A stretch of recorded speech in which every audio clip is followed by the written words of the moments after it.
And oil prices rose in Monday morning trade in Asia after President Donald Trump said Iran's response to US proposals to end the war was totally unacceptable. Tehran sent its response via Pakistan, which has served as a mediator between the two sides, calling for an immediate end to the conflict and guarantees of no further US-Israeli attacks on Iran, according to Iran's semi-official Tasnim news agency. The global economic landscape of early 2026 presents a compelling duality. The metrics of nominal value and purchasing power have diverged, defining two distinct economic realities.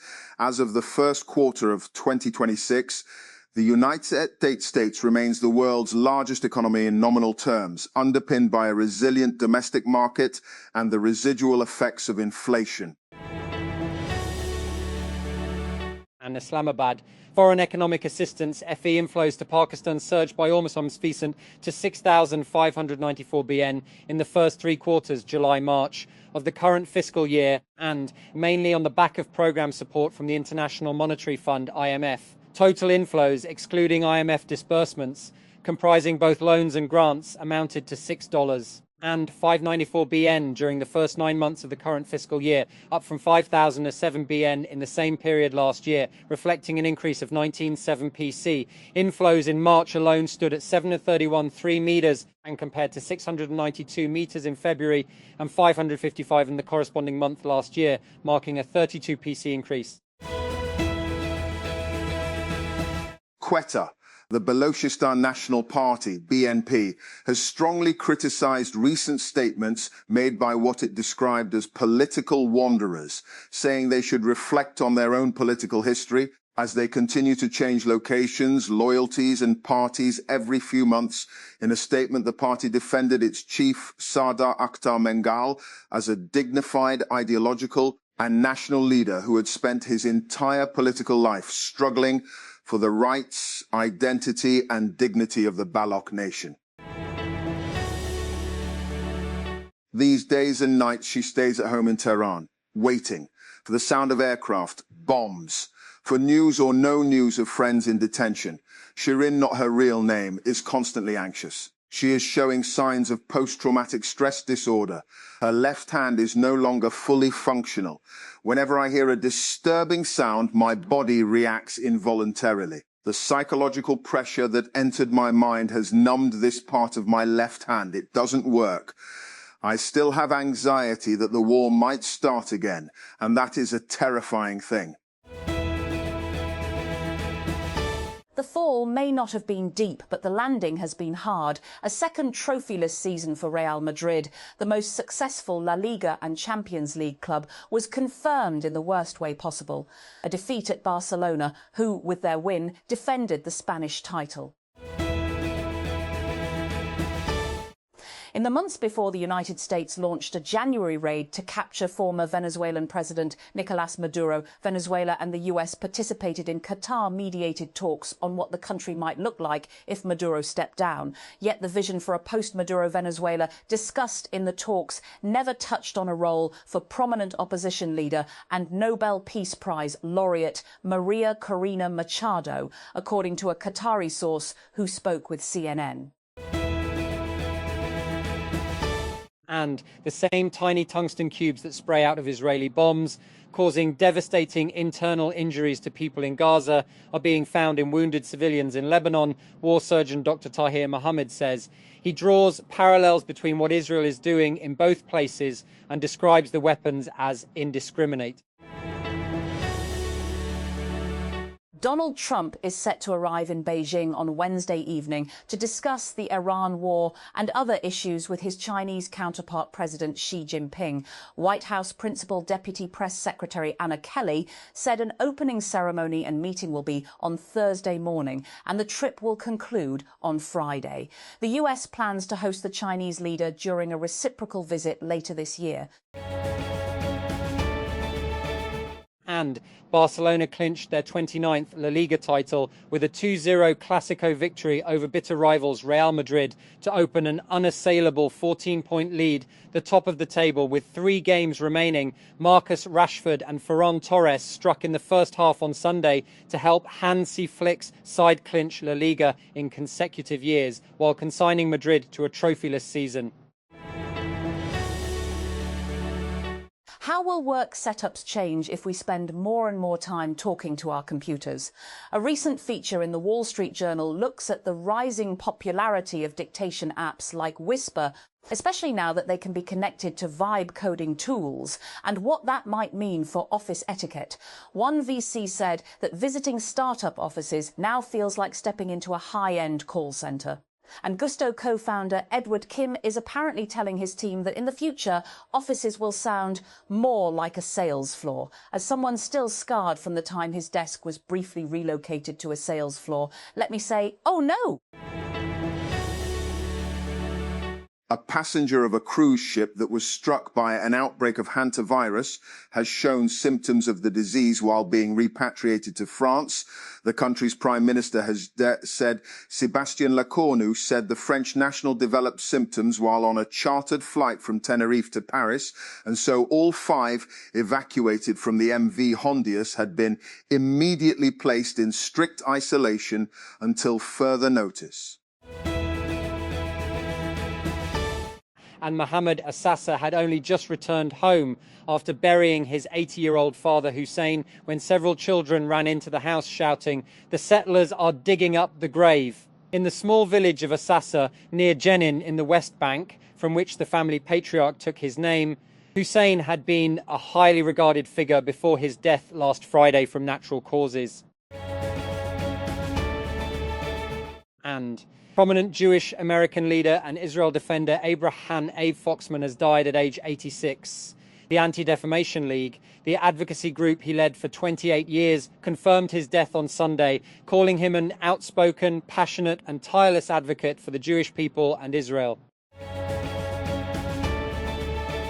Fictional portrayals of artificial intelligence can have a real effect on AI models, according to Anthropic. Last year, the company said that during pre-release tests involving a fictional company, Claude before would often try to blackmail engineers to avoid being replaced by another system. Anthropic later published research suggesting that models from other companies had similar issues with agentic misalignment.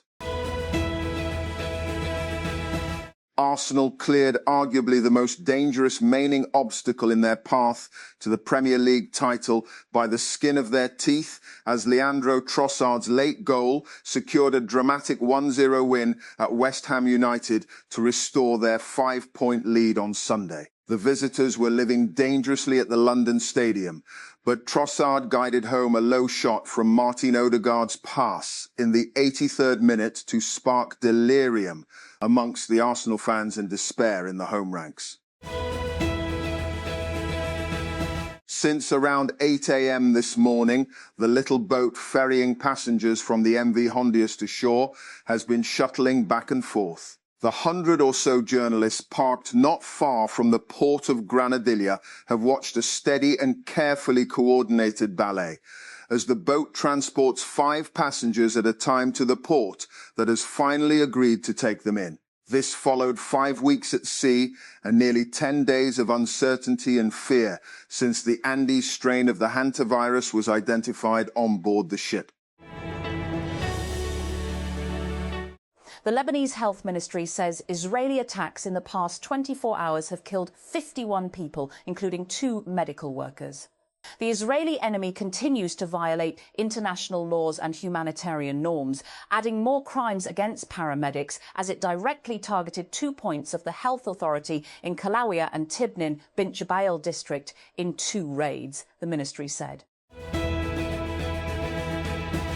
Volunteers at Al-Shifa Hospital cleared rubble and planted olive trees in the courtyard as a symbol of hope where more than 500 bodies were recovered from mass graves. Once Gaza's largest medical complex, Al-Shifa was devastated by repeated Israeli attacks and sieges during Israel's genocidal war on Gaza. And President Donald Trump has warned that the United States will target any Iranian trying to reach the country's highly enriched uranium, saying that the nuclear material is under constant surveillance by the US military. In an interview with the syndicated TV show Full Measure that aired on Sunday, Trump appeared to play down the significance of the uranium, which is believed to be buried under the rubble of nuclear facilities, remaining in Iran for now. For years, Uber talked about becoming a super app.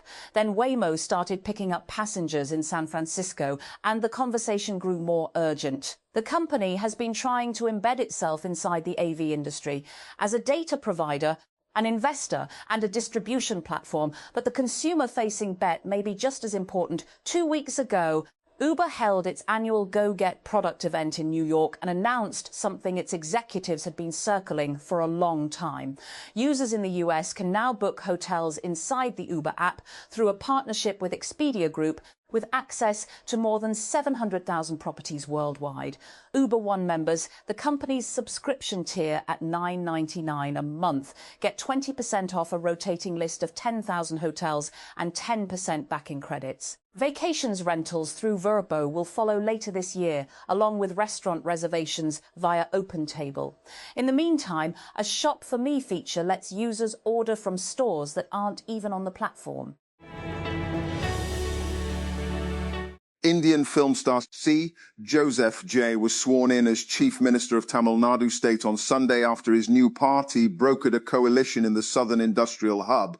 The swearing-in ceremony followed days of high drama in the state capital Chennai, where VJ's fledgling Tamilaga Vetri Kazhagam TVK party initially struggled to secure support from smaller parties after state elections. Indian Prime Minister Narendra Modi on Sunday urged the people to cut down on petrol and diesel consumption amid supply disruptions due to the Middle East war. India is one of the few countries in the region that has not increased the prices of petrol and diesel for domestic consumers or ration supplies. Demonstrators gathered at Clifton's Beach View Park on Sunday for the annual Aurat March in Karachi, shadowed by the arrests of women's rights activists on Tuesday and only permitted under restrictions on what can be said, brought and worn. The event attracted a crowd of a few hundred people at the venue. Despite the restrictions, many important subjects of women's rights were highlighted, including the right to bodily autonomy. The march's now signature slogan, Mera Jism, Meri Marzi, My Body, My Choice, Cass was raised loudly, proudly and frequently, freedom of movement and marital rape. And Tehran, Iran's skyrocketing inflation is jeopardizing food security among households in conflict. Hit Iran, new figures show, as diplomatic efforts to end the war launched by the United States and Israel intensify. The people must realistically understand the conditions and restrictions of the country. President Masoud Pezeshkian told a group of officials who gathered on Sunday to discuss rebuilding structures damaged or destroyed in US and Israeli attacks.